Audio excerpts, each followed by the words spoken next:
This is awesome video of a total destruction of a Russian Pantsir-S1 air defense system.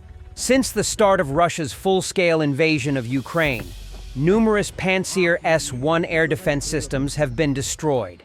These short to medium-range systems, designed to protect against aerial threats, have proven vulnerable to Ukrainian precision strikes. Open-source intelligence confirms that at least dozens of Pantsir-S1s have been eliminated, including by HIMARS, loitering munitions, and FPV drones. The destruction of these systems weakens Russian air defenses, making their front lines and strategic locations more vulnerable to Ukrainian air and drone strikes. Each loss represents a blow to Russia's ability to intercept missiles and UAVs, shifting the balance on the battlefield. 2 soldiers from the 425th Scala Separate Assault Regiment repelled an enemy attack and took prisoners. The enemy assault group of 4 infantrymen attempted to seize a building held by 2 Scala soldiers. In this video we show how 2 fighters from Scala repelled an attack by an assault group of occupiers and took prisoners. 2 assaulters are in this building. Near it 2 appear and then 2 more fight. Our guys are right here. The distance is minimal. The machine gunner leans out first, fires a burst, then a grenade is thrown there. That means it's not working here. They flank from the other side. Here one approaches and shoots at the door. Ours respond. Again, it didn't work. Here our guys get air support. FPVs start working on the group of occupiers. And with that, the entire assault ends. Wounded are stunned under narrator. They scatter in different directions. The machine gunner ran away, 2 are hiding in the basement nearby, and another one wandered off somewhere further. And FPV immediately catches up with him. Hits once, twice, and 3 times. After the 3rd, nothing moved there anymore. After this, our guys received the command to proceed. They go out, check the cellar with the 2 bastards inside, and find out that the bastards no longer want to fight. The guys take 2 prisoners. Remember the story about the more than 100 Russians that went into a gas pipeline in the Kursk region to sneak behind Ukrainian lines? Russian military channels are now reporting that most of them were killed, either because of suffocation or by Ukrainian drones or cluster munitions. This unit also stated that they had prepared everything: ventilation, settling tanks, water and provisions, communications, etc. But it turned out that they had been screwed and had not prepared. Everyone on the ground knows the result. The question is, will there be a charge for those who suffocated?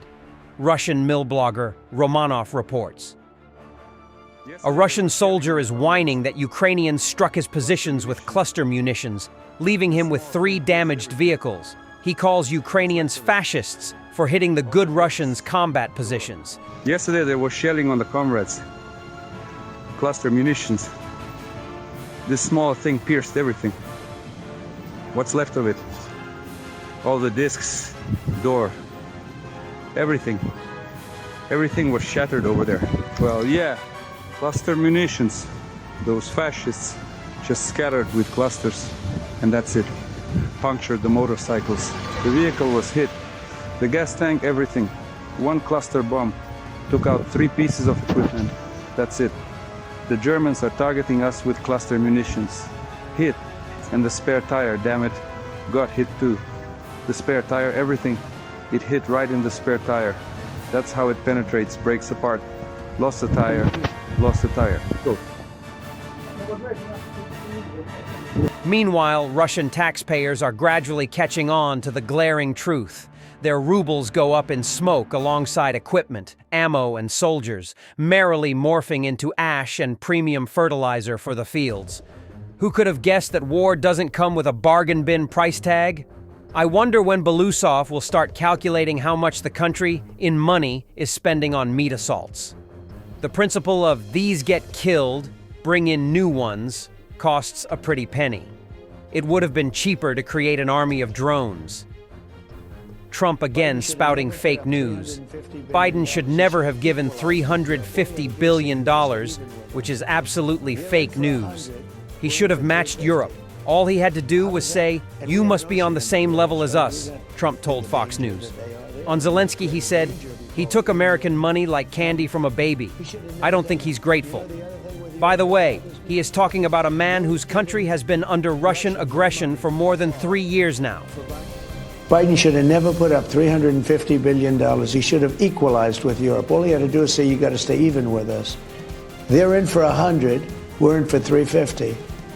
How does that, and we have an ocean in between us, right? We're not in the danger that they are. They are in much greater danger, if you call it danger.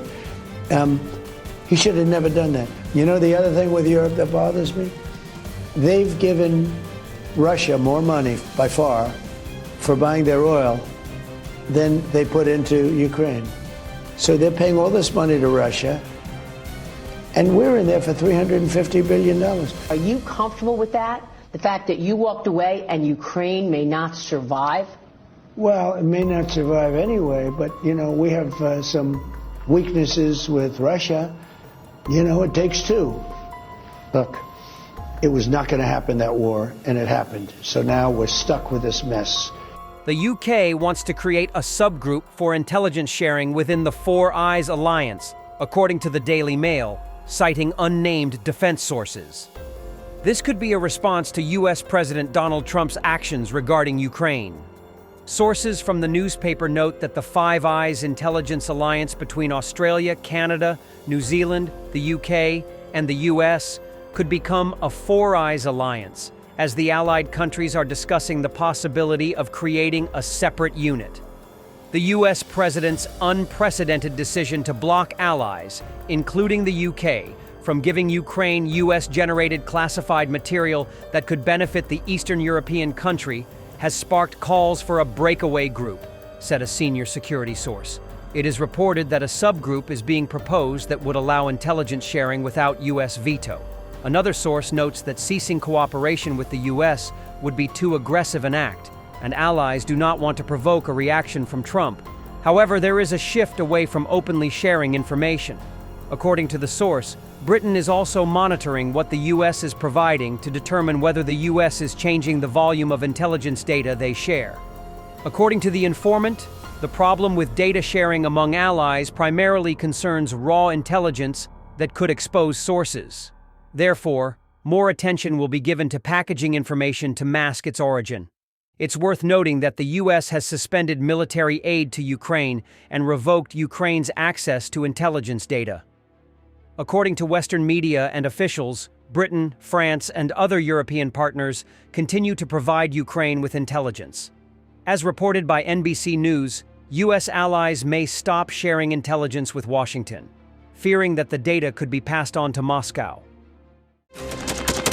Thanks for watching, and don't forget to subscribe. Also, if you want to support Warthog Defense, please become our member and get early access to new videos, exclusive members-only videos, and become administrator in comment section. The membership link is in the description. Rescues every day. We had a guy last week, it's 6 rescues in 6 days. You know, he's doing the job every day.